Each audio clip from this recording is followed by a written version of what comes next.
Hello everybody, today we're going to be talking about some of the new cards released into the game. Specifically in this video we're going to be talking about Crystal Beast, but I just want to give a quick overview of the box here. There's a lot of really cool cards, but in terms of anything ultimately super usable, the Ishizu cards of course are going to be good. I don't know how good they are right now. We do have a couple of different deck lists and ideas we're playing around with, which are pretty fun. As far as I've heard and can see, the G-Golems are pretty underwhelming. There is a lot of potential here with the Gem Knights, which I'm looking forward to testing out with. Ultimately, this box, if you're not interested really in your Crystal Beasts, then you could probably give this one a miss. I'm going to be perfectly honest with you. Unless you're super interested in either Gem Knights or Crystal Beasts, probably not really worth the investment. I don't think G-Golems are going to be doing anything, and the Ishizu cards are good to have for the future, but they're not super great just yet. So we're going to be looking today into a combo deck profile of the Ultimate Crystal Rainbow Dragon Overdrive. And this is the deck list we ended up landing on. Now, I don't have a third copy of Crystal Bond, otherwise I would be playing 3 of it. There's just so many QRs and everything that needed crafted and obtained, I just don't have the credits for it. But this is generally the idea we ended up landing on. There are a couple of differences between this and the majority of other deck profiles, namely the DPE engine. I find that if your opponent even has 2 hand traps, or even one if you have a subpar hand, then it's quite difficult for you to extend very far into the combos. So I think being able to just turn any 2 effect monsters into DPE is really, really powerful. Of course, it does clash with your Necro Valley, but both of them are sort of individually different sort of win conditions. Necro Valley will win you the game and will drastically slow down the vast majority of decks in the metagame, especially Sprite. Sprite hate this card so much. It's great. But DP is a valid alternative as well, especially considering you're only going to be really getting Necro Valley if you open up either this card or one of your 3 Foolish Burials, which is like 4 cards in a 43 deck. I don't want to bank on that every single game, so I think having this as a backup option is very, very solid. Other than that, it is a rather, I wish I could say it was a rather straightforward deck. It really isn't. It'll take a lot of practice to get good with this deck, but there are a lot of really solid combo lanes, a lot of really solid things you can do with this deck, so it is a ton of fun, and I do plan on continuing to play, continuing to refine it. I don't know if I've gotten it just right yet. There are still sort of things I'm testing it and trying out, but again, if we come up with anything significantly better, we will make another video on it. But for now, this is what I've been having fun with. We're going to go through a few replays here in just a moment. Again, the majority of these replays are happening in casual because we're learning and testing, but we will be taking this deck into ranked somewhat soon then on the channel as well, so stay tuned for that. And we will be doing a card for card deck profile at the end of the video after the replay, so do watch the gameplay because you will need to sort of see and learn how the combos work. But the actual deck profile itself will be at the end of the video. So if this is your first time watching a video on the channel and you're interested in seeing more, feel free to subscribe. You know, we do different sort of deck profiles, different videos every single day. Either that or we'll be live as well. So if you want to catch a live stream, you want to catch videos as they're coming out, you can subscribe, and you can even hop into the Discord if you are so inclined. And with that, let's get into the gameplay. Already getting into game 1 here, we've got a somewhat interesting hand. This is a slightly older version of the deck we were playing. We were playing the Violence field spells instead of Necro Valley. So you just take these 2 out and play it with Necro Valley instead. You'll generally get the same results. We're going to go Rainbow Bridge, grabbing us the Awakening of the Crystal Dragon. We're going to use our Crystal Dragon's effect. It basically summons out a Crystal Beast from deck but negates its effect, and then adds a Rainbow Dragon to your hand, which is very useful for this card. We're going to activate our Violence field spell just so we can set one up over here as well. We're going to activate Awakening of the Ultimate Crystal, of the Crystal Ultimates. I always get tripped up on their names. We're going to special summon basically any of our Crystal Beasts directly from the deck. So we go into Sapphire Pegasus, which will place our Cobalt Eagle in our spell trap card zones. We're going to go Dugaras here. Dugaras detaching 2 to draw 2. We draw into the Rainbow Bridge, which is really, really useful. Rainbow Bridge is going to pop the Pegasus in our hand in order to grab us Crystal Bond. So the advanced Crystal Beasts, the way they work is unless you have the advanced Dark Field spell in your zone, they cannot exist on the field. So if you're not able to get into that, then they're not of any real use to you. We grab Crystal Bond. Crystal Bond then grabs us the Cobalt Eagle here, the advanced Crystal Beast Cobalt Eagle. Now we're able to summon the Pegasus. So this is why the This is why the Valence field spells are definitely a really good option if you have them. They can special summon monsters from the spell and trap card zones out to the field. So we're able to summon back the Pegasus that we placed in our spell and trap card zone, which will then place the advanced Crystal Beast Ruby Carbuncle. Ruby is definitely one of the better advanced Crystal Beasts in particular. We're going to bounce the field switch back to our hand before activating Rainbow Bridge here, ditching our Eagle to grab Advanced Dark, which we're now going to use. Advanced Dark is going to allow our Carbuncle to summon herself to the field so we can link off into Cross Shape. Again, Cherubini would also be a really good option here if we had it. We're going to go Rainbow Dragon, tributing the Rainbow Dragon to go into the Rainbow Over Dragon, which will trigger Cross Shape to revive another monster from our graveyard. We decide to link off here into Masquerena. Then we're going to banish 8 cards from the graveyard, an Ultimate Crystal monster alongside 7 Crystal Beasts, so Rainbow Dragon plus 7 Crystal Beasts, to grab ourselves the Ultimate Crystal Rainbow Dragon Overdrive, which is absolutely amazing. This card gains 7,000 attack so long as you have 7 or more Crystal Beast monsters with different names banished, and you can tribute it at any point to shuffle all the cards on the field back into the deck, and then special summon any number of Crystal Beasts from your banish pile. We're also able to link off into a 2400 attack Apollousa as well, so generally speaking we are pretty solid here. We're going to go Lopter. Lopter's going to swing in and take out Masquerena. That's completely fine. We really don't care about that. They're going to go boss stage here, and then they're going to end their turn. Now, the funny part about this is because Dugaris skipped our draw phase, we don't actually draw a card to trigger the generator field spell, which I thought was pretty funny. That's why I wanted to show it off. We do end up triggering it here just, because he is going to activate Lopter's effect. We're going to negate that with the Apollousa because why not? We might as well. We are planning on winning this game this turn, so again, even if he activates his field spell, we sort of realize that if he activates his field spell, all that's going to happen is he's going to summon out a generator and then give me a bunch of easy attack targets. So he's going to summon out 4 generator tokens to the field here, all with 1500 attack points. Easy food. We straight the battle phase, we attack into them for 9500 damage, and that's game. Really straightforward game there, and it shows off a lot of the combos of the deck. Of course, this was a slightly older variant of the deck, and there are certain plays you could definitely have done differently, maybe even better, but that is generally the idea. What we probably could have done is link off the Over Dragon before going into the Ultimate Crystal, but either way, it is what it is. Pretty solid game. Let's get into game 2. Alrighty, getting into game 2 here. Now, this is the more modern version of the deck, where we are playing DP and everything. We're going to grab Awakening of the Ultimate Crystal Ultimates. Yet again, Crystal Bond grabbing us a Pegasus and placing the Advanced Crystal Beast Ruby Carbuncle, because our Sapphire Pegasus will be grabbing us the Rainbow Dragon. We're going to go Bridge here. Now, the Maxi does definitely hurt. You want to do a lot of summoning and a lot of searching in this deck. We are going to use Heart here. Foolish Burial Goods is going to send the trap card from the deck to the graveyard to Salvation, and Salvation is absolutely amazing. Like we're going to discuss at the end.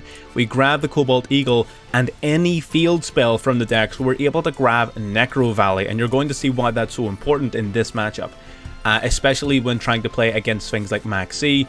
We're going to grab Advanced Dark just because we can. We think it's worth special summoning once to grab the Rainbow Dragon and everything. We'll give him one draw. We'll summon out Baguska. We're going to chill on Baguska and Necro Valley and end our turn. Okay, so you're not allowed to move cards out of your graveyard, and our Baguska will negate the activated effects of any monster in the field, but he does have the Raigeki. Raigeki wiping out the Baguska. They're going to go Dark Beckoning Beast here, and I don't think they're playing Sacred Beast. We're going to be seeing some Sprite action here in just a moment. Continuous spell, grabbing another Dark Beckoning Beast. Then they're going to normal summon again with the Dark Beckoning Beast before special summoning out Sprite Blue, grabbing red directly from their deck. And now they're going to go Sprite Jet, grabbing themselves Sprite Starter directly from the deck. So they just had everything going into red as well before going and Exceed summoning into the Gigantic Sprite. Gigantic Sprite then summoning Swap Frog directly from the deck. They're going to send another Swap Frog, but again, like we can see here, they're unable to summon monsters from the graveyard. So they're going to ditch a card and they're going to activate Sprite Elf, both of which would be grabbing a card from the graveyard, and that's negated. And that's negated. You're not using anything from the grave, so that's going to really slow down our opponent's ability to go for game here, for sure. They're going to go into Masquerena, hopefully setting up something to stop us for the following turn to keep us at bay, and they're simply going to pass it back. So you can see how heavily Necro Valley impacted their ability to go for game there, which was awesome.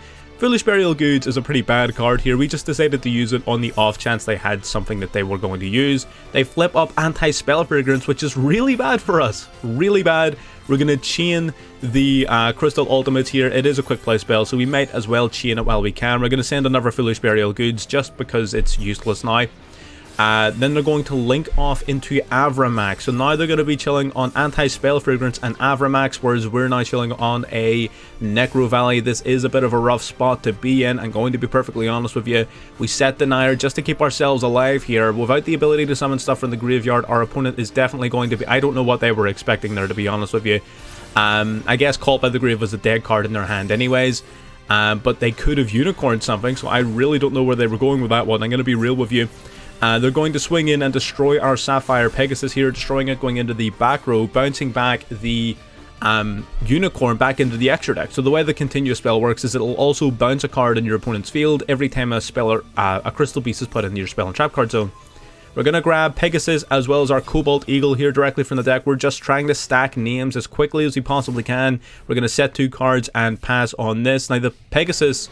because this Pegasus was normal summoned, our opponent does not gain any attack points when they attack it, so we were confident enough in normal summoning that out. That is fine. Into the draw phase, we draw into an Ash Blossom, which is very unfortunate, but at the end of the day, it will be just fine. We're going to pop a card, we're going to grab another Awakening. We can't activate it though, we just need to pray our opponent doesn't draw a monster strong enough to finish us off. They draw into Max C. Maxi, they just decided they would test their luck. Listen, if it was less than 500 defense, they would have won the game there and then.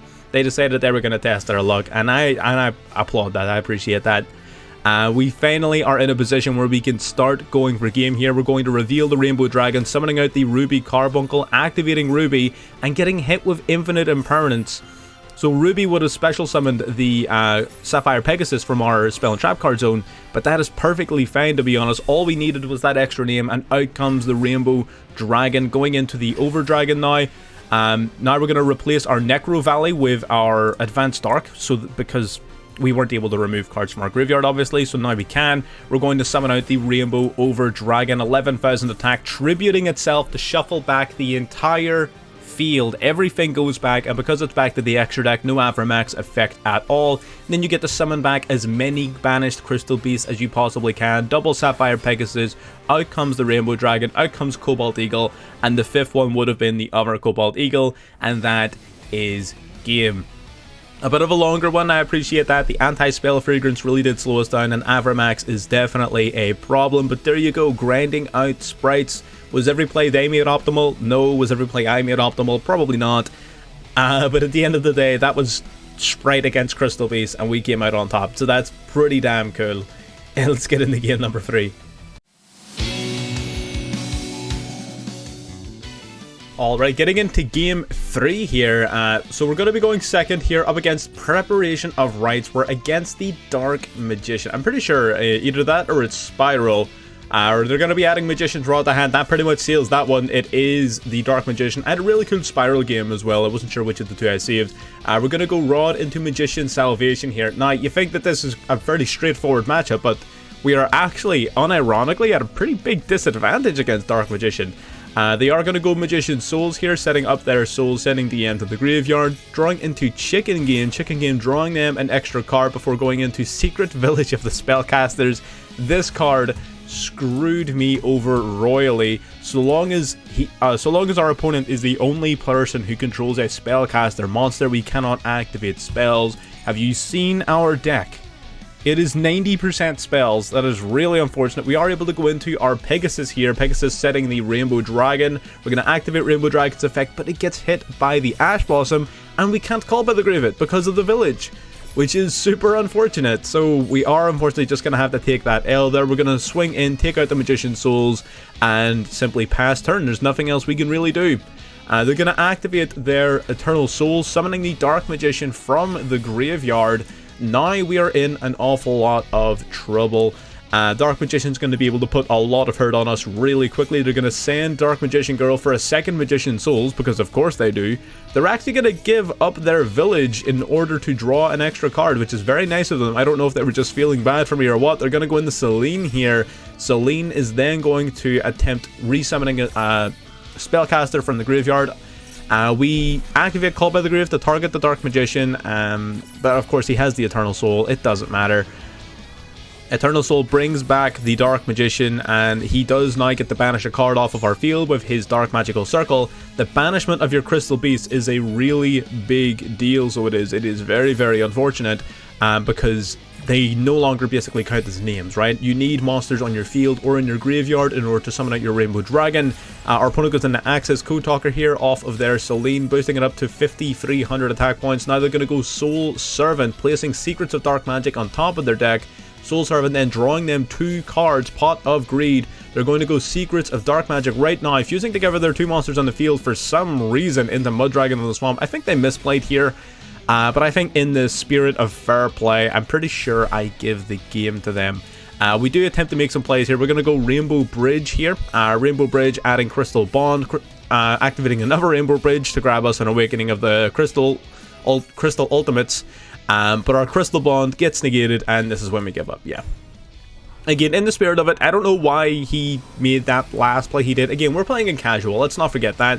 He probably just saw that it was activatable and activated it. Fair enough, you know what happens. But no, again, so the big thing about the deck is if Zenith gets negated, the Crystal Beast Rainbow Dragon in your spell trap card zone, if that gets negated, you're in a world of hurt, right? Because a lot of your other cards require you to have, specifically Awakening of the Crystal Ultimates, requires you to have a Rainbow Dragon in hand, and there isn't really another consistent way of searching for it, so you might want to run a second copy of that card. It's generally not a problem, you can usually play around it, but if they hit that thing with an Ash Blossom, it is pretty much game over unless you just hard draw near Rainbow Dragon. But anyway, let's get into game 4.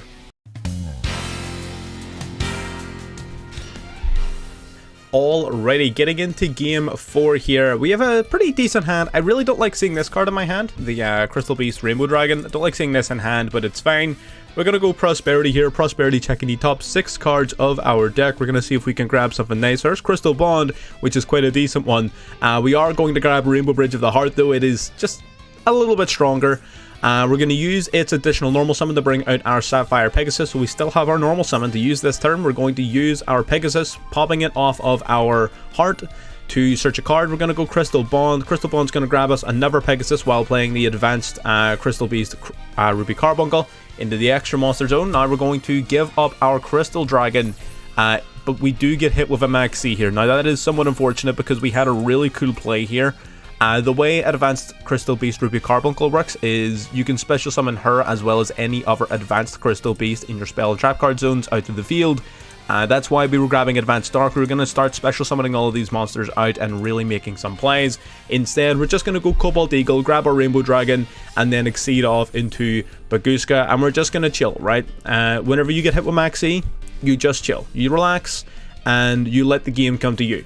Our opponent, there you go, they didn't have the resources they needed to play, so they're just going to set a few cards and pass back to us. Baguska then detaching the Cobalt Eagle to pass turn. Our Rainbow Bridge here is going to be hit with Ash Blossom, which is a little bit unfortunate, but it's not the end of the world, definitely not. Now we're going to switch Baguska to attack mode so we can use our monsters effects. We're going to go Carbuncle and Pegasus out to the field. Pegasus then grabbing from our deck our Amethyst Cat into the spell trap card zone, bouncing one of his back row cards back to his hand. Now Awakening of the Crystal Beast Ultimates will summon Ruby Carbuncle from the deck, which will then summon our Pegasus out from the spell and trap card zone. Very similar effects. We're going to play the other Amethyst Cat actually. Now we're going to go Unicorn. We really wanted to snipe this last remaining back row card. I figured that the face down monster can't be that scary, so we either force him to use the back row or we get rid of it. Now we're going to link off into our Verte Anaconda, paying for DPE. And this is generally the strategy, right? You sort of want to chill on something like DPE for a while as you're building up your resources. We're actually going up against Dragon Maids, which is pretty interesting. We are going to swing in, deal as much damage as we possibly can, and we're going to end our turn. So this is absolutely fine. We're gathering resources and we've got some pretty decent interruption in the form of DPE should we need to rely upon it. They're going to go Nurse into Parlor. Parlor then going to send Chamber to Graveyard before going Change Over, Fusion summoning out the Shio.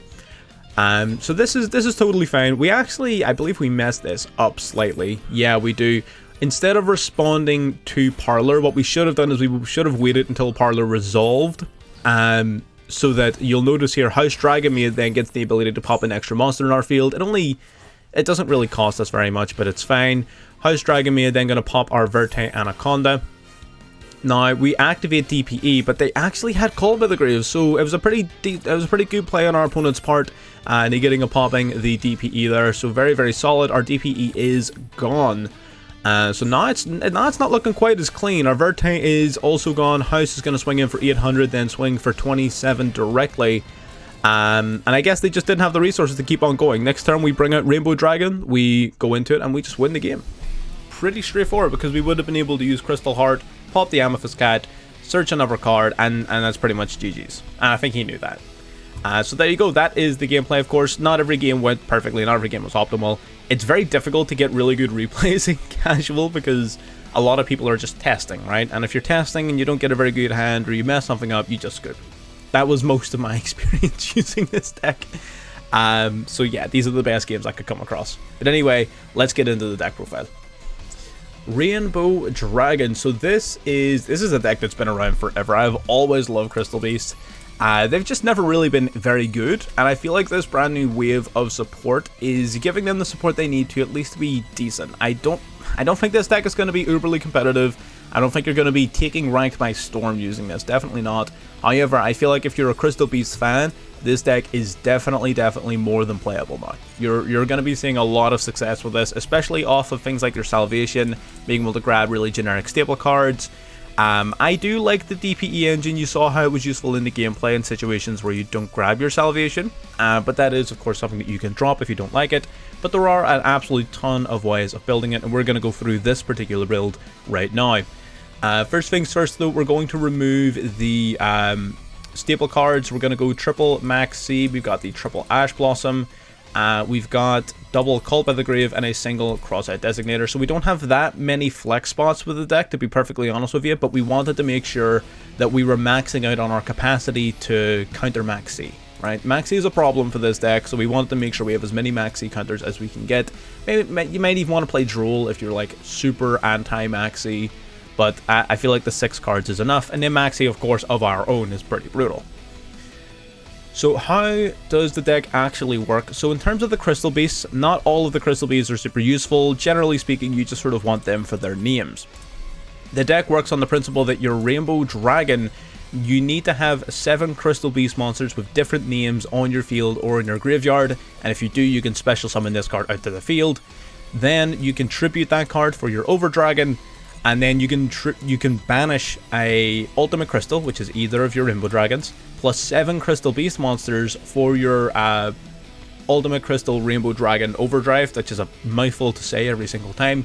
And this card is your main sort of win condition when it comes to the Crystal Beasts. So basically you need to summon this card out, and then you need to banish it and 7 Crystal Beasts to summon this guy out. It's pretty straightforward. It doesn't always happen first turn, which is why we're running a few strategies to slow the game down, but it is relatively decent. So we're playing quite a few different names when it comes to our Crystal Beasts. We've got Amethyst Cat, which is here purely for its name and the fact it's a level 3. Ruby Carbuncle is of course a different name. It's a level 3, which is useful for things like your Cherubini. Ruby Carbuncle, when special summoned, will also special summon from your spell and trap card zone as many different Crystal Beasts as you possibly can. I should probably mention, if you haven't played Crystal Beast before, whenever any of your Crystal Beast monsters on the field would be destroyed, you can instead of sending them to the graveyard, you can play them as face-up continuous spells.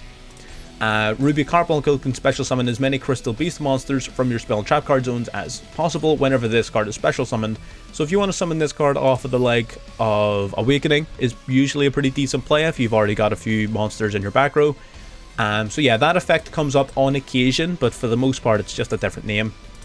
The advanced Crystal Beast Ruby Carbuncle is just a little bit more powerful. So generally speaking, the advanced Crystal Beasts are just like their original counterparts, they're just a tiny bit more powerful.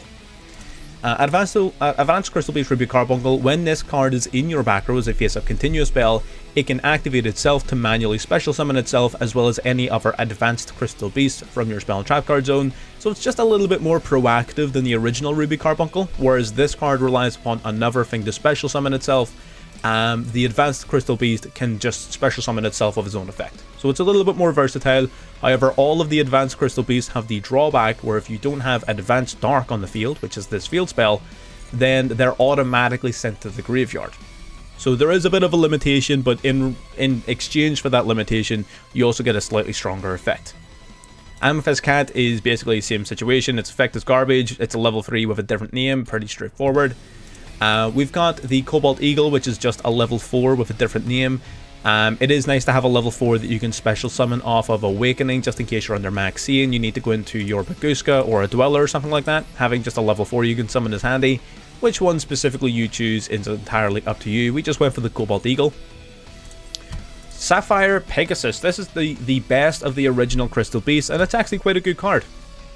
So this card, whenever it's summoned, you can grab a Crystal Beast monster from your hand, deck, or graveyard and play it into your back row, which is really good. And that's not once per turn. You can do that every time you summon this card. So if you can find ways of looping this, which is usually quite easy, you can utilize that effect multiple times and really very quickly generate all the different names you need for your Rainbow Dragon. So Sapphire Pegasus, definitely a 3 of. You've got the Cobalt Eagle, which you can discard to grab Advanced Dark directly from your deck, which is pretty good. And then we've got the Advanced Crystal Beast Sapphire Pegasus, which will place an Advanced Crystal Beast monster from your Banish pile, hand, deck, or graveyard into your spell trap card zones. So while it can do it from the Banish pile, because it only grabs you Advanced Crystal Beast, it's slightly worse than the Sapphire Pegasus. There's no real difference between the two, to be perfectly honest, other than the fact you can't just normal summon this guy because you need to have the field spell, right? With Sapphire Pegasus, the boost on the effect of being able to summon from the Banish pile, it isn't significant enough to outweigh the weakness of needing Advanced Dark in this case. So definitely 3 of the original, 1 of the Advanced. You've got Crystal Beast Rainbow Dragon, which is the best of the Crystal Beast monsters. Basically, when this card's in your face-up spell trap card zone, you can banish it to special summon out 1 of your Crystal Beast from deck, but its effects are negated. So if you're planning on using Carbuncle, you cannot. However, you can still summon it just as a different name. So the Rainbow Dragon will special summon out a Crystal Beast directly from the deck to the field, as well as adding the Rainbow Dragon to your hand. This is the most consistent way of searching your deck for the Rainbow Dragon, far and away, definitely. If you want to play more copies of this card, you absolutely can. Not only don't I have the UR credits, I also don't really think more than 1 is necessary. Maybe 2 at most. I don't think I would want to play 3 of it though, definitely not. And finally, the Rainbow Dragon, which its effect is not really relevant. You're just going to be using this as tribute fodder, but basically you can special summon this card out from your hand if 7 or more different Crystal Beasts are on your field or in your graveyard. Pretty straightforward in terms of the monster lineup. For the most part, the only ones with notable effects realistically are Sapphire Pegasus, and to a lesser extent the other Sapphire Pegasus, Advanced Crystal Beast Ruby Carbuncle, and the Advanced Crystal Beast Cobalt Eagle. The rest of them are really mid or situational, except for this card, of course. So you'll want to get this card into your spell and trap card zone as soon as you possibly can, which you can do off of Sapphire Pegasus, you can do it off of Crystal Bond, you can do it generally off of a whole bunch of cards, because all of the crystal spells and traps just sort of like search and loop into one another. So there's a whole bunch of ways of getting this into the spell and trap card zone. So it's pretty straightforward, and this is what will start off your whole combo. Getting into the spells and traps, we are playing 3 copies of Foolish Burial Goods, of course. Foolish Burial Goods is here specifically to send Rainbow Bridge of Salvation from your deck to the graveyard. This card's activated effect is ass, it's complete garbage. However, its effect in the graveyard is phenomenal. So while it's in the graveyard, you can banish it from the grave to add any Crystal Beast monster, as well as any field spell directly from your deck to your hand. So you're going to be adding something like your Sapphire Pegasus if you don't already have it, maybe a Cobalt Eagle if you already have your Pegasus. Either way, you're going to grab a Crystal Beast that you need, as well as Necro Valley. This can be any field spell. You can even play an extra field spell if you like variety. But I feel like there are very few situations in which I don't want Necro Valley, right? Necro Valley is so good.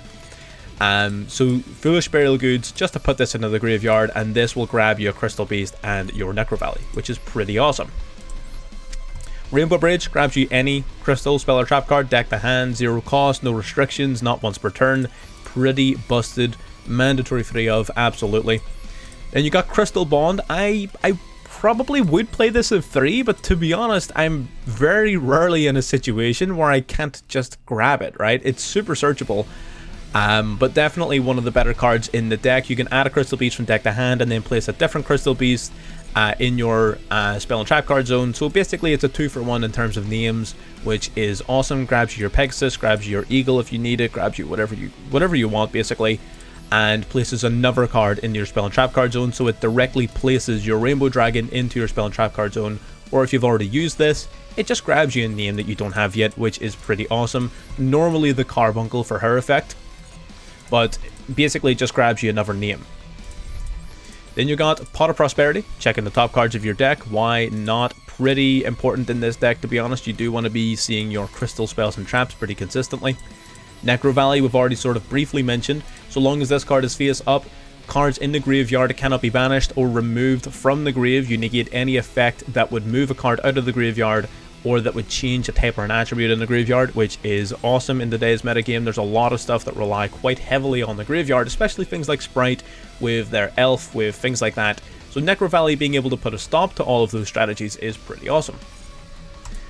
Then we've got Advanced Dark, the field spell that I keep referencing when I'm talking about the Advanced Crystal Beast. Its effects is pretty much useless, to be honest. If an Ultimate Crystal monster attacks, you negate the effects of the attack target during the battle phase. That's kinda cool. It turns your ultimate crystals into like Armades, which is kinda nice. Except not really, because I can still activate other cards, so I don't know. You tell me. Its effects are pretty mid. You only really need it here for its name. This card needs to be face up, otherwise all of your other Advanced Crystal Beasts will send themselves to the graveyard from the field, which is no good. So you definitely need to play at least one. It is searchable from your Cobalt Eagle, and Cobalt Eagle is searchable from half your deck, so you can see it pretty much whenever you want to, but it is a card you will need to have. Rainbow Bridge of the Heart, one of the new cards we got. This card is absolutely crazy. So during your main phase, you get to normal summon another Crystal Beast in addition to your normal summoner set, which is pretty good. It's a free summon from hand, and it's a normal summon, which means that your opponent doesn't get to draw for max C off of it, which is surprisingly a big deal. You can pop a Crystal Beast card on your field in order to search your deck for any crystal spell or trap card. So between Heart and Rainbow Bridge, that is 6 extra copies of any crystal spell or trap card. The only real ones you're playing are Awakening of the Crystal Ultimates and Crystal Bond. You can potentially, I don't know if there's even any other good ones. There's a whole bunch of crystal cards, to be honest with you. There's Conclave and Mirage are both really solid targets if you want to play those. I wasn't at the time, but I feel like these are definitely solid enough targets to play, especially maybe just like a single Conclave might be nice. But again, I wasn't playing them at the time, so you guys can figure that one out on your own, depends on what you like to see. Usually you're using it to grab Bond or Ultimates, but Conclave is a decent third option.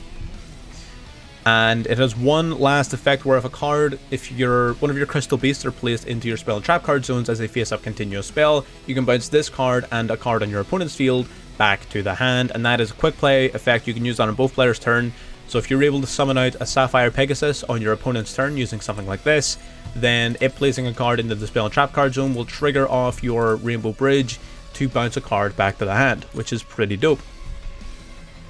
Then, speaking of Awakening of the Crystal Ultimates, this card, you reveal an Ultimate Crystal in your hand, you then special summon directly from your deck a Crystal Beast, and it's a quick play spell, so you can do that during either player's turn. Really solid, really powerful card.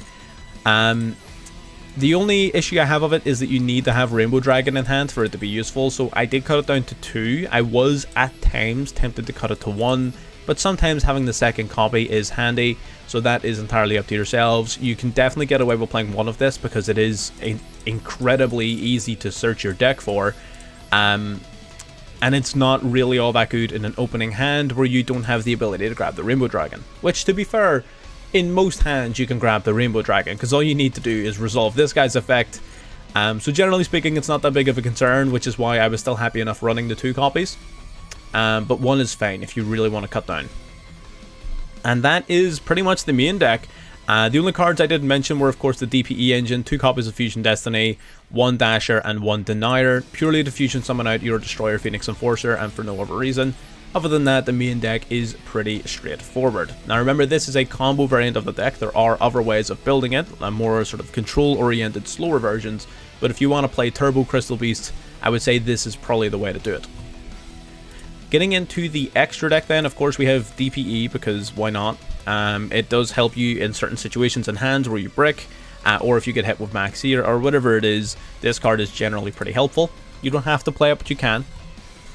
Then you've got at least one copy of the two fusion monsters. Rainbow Overdragon you'll typically just use as extra material to, you know, either just attack with or link off with. What you want to do is, it's mainly for this card, you'll want to banish an ultimate crystal monster, which is either of your Rainbow Dragons, as well as 7 crystal beast monsters in order to fusion summon this card out from the extra deck. So long as you have 7 or more different crystal beasts banished, it gains 7,000 attack points. If it hasn't attacked yet, you can tribute the card to shuffle as many different cards on the field back into the deck as possible, and then special summon as many different banished crystal beast monsters, which is almost guaranteed to be lethal every single time, right? So this card is absolutely incredible. And the reason you will play this is because typically you want to tribute your Rainbow Dragon to summon this card out, and then you can banish the Rainbow Dragon and the 7 Crystal Beasts from the graveyard to bring out this guy. It means you've got 2 huge monsters, or at the very least you can utilize your Overdragon as link material or something like that to go into another play. It basically just gives you a free monster on board, is what I'm trying to say. Getting into our Exceed monsters, we've got Levier, the Sea Dragon, special summons back a banished monster. You need 2 level 3s. We do play a solid number of level 3s, and they are somewhat spammable to the field, so Levier is a decent card, although I don't use it very often.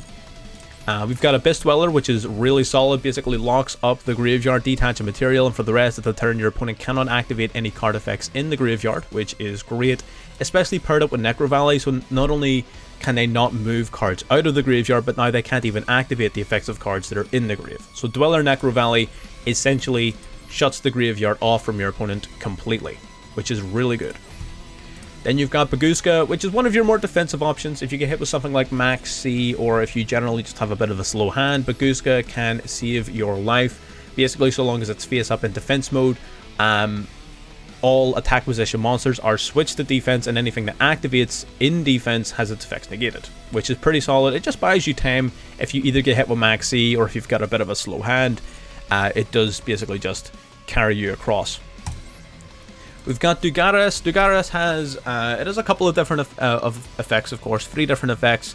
We very rarely use the battle phase one because your attack points are already so freaking ridiculously huge. But basically, the other 2 effects are more useful. You can skip your next draw phase in order to draw 2 cards and discard a card, which is really solid, not only to draw extra cards, of course, but if you happen to open with something like Salvation, which happens to me constantly, it is so frustrating, you can use your Dugares to pitch it from your hand to the graveyard, which is kinda nice. Secondary to that, you can also skip your next main phase in order to special summon a monster from your graveyard in defense mode, which sounds like a very hefty cost, but to be honest with you, that monster reborn can be incredibly useful, typically in situations where you're able to use your Ultimate Crystal Beast on frame 1. If you're able to go into this turn 1, then this restriction here literally doesn't matter, because you'll just go basically from draw to battle, and then you just win the game off of this card's effect. It's pretty nuts. So no, that's not as steep a cost as you may think. If you're not able to go into this card, then it is somewhat annoying, but generally speaking, you should be fine. Then we've got Chirubini, again to be summoned off of any 2 level 3s, it will send another level 3 from your deck to the graveyard. It's useful on occasion. We don't play a ton of different level 3s, so it's not mandatory.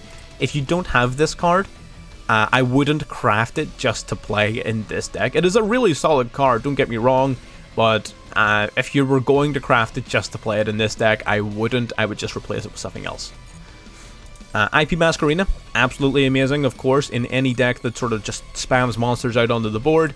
Link summon during your opponent's turn. The monster you summon can't be destroyed by card effects. On occasion, you do need to slow the game down a little bit with this deck, so being able to summon out something like an Avramax or the Underworld Goddess to slow your opponent down is usually very, very helpful, so Masquerena, definitely mandatory. Cross Sheep, of course, as well, is basically a free monster reborn. If a fusion summon monster is special summoned to a zone it points to, you special summon any level 4 or lower monster in your graveyard. considering both your Overdragon and your Overdrive can just be special summoned basically for free, Cross Sheep basically becomes a free Monster Reborn, which is pretty dope. We got Verte Anaconda, specifically for DPE, of course we do. We've got Unicorn to be summoned during your opponent's turn off of Masquerena. Discard a card to spin a card from the field back into the deck. Absolutely incredible. You have Mech Knight Crusadia Avramax, of course. If summoned off of IP Masquerena, you basically he'll be untargetable, indestructible, and will not be capable of being destroyed by battle by any special summoned monster, as he will gain their attack points as his own whenever he fights them. So this card is incredibly difficult to remove and will be very useful in situations where you don't open up the best of hands and you just need to survive a turn or two to get across to your rainbow plays.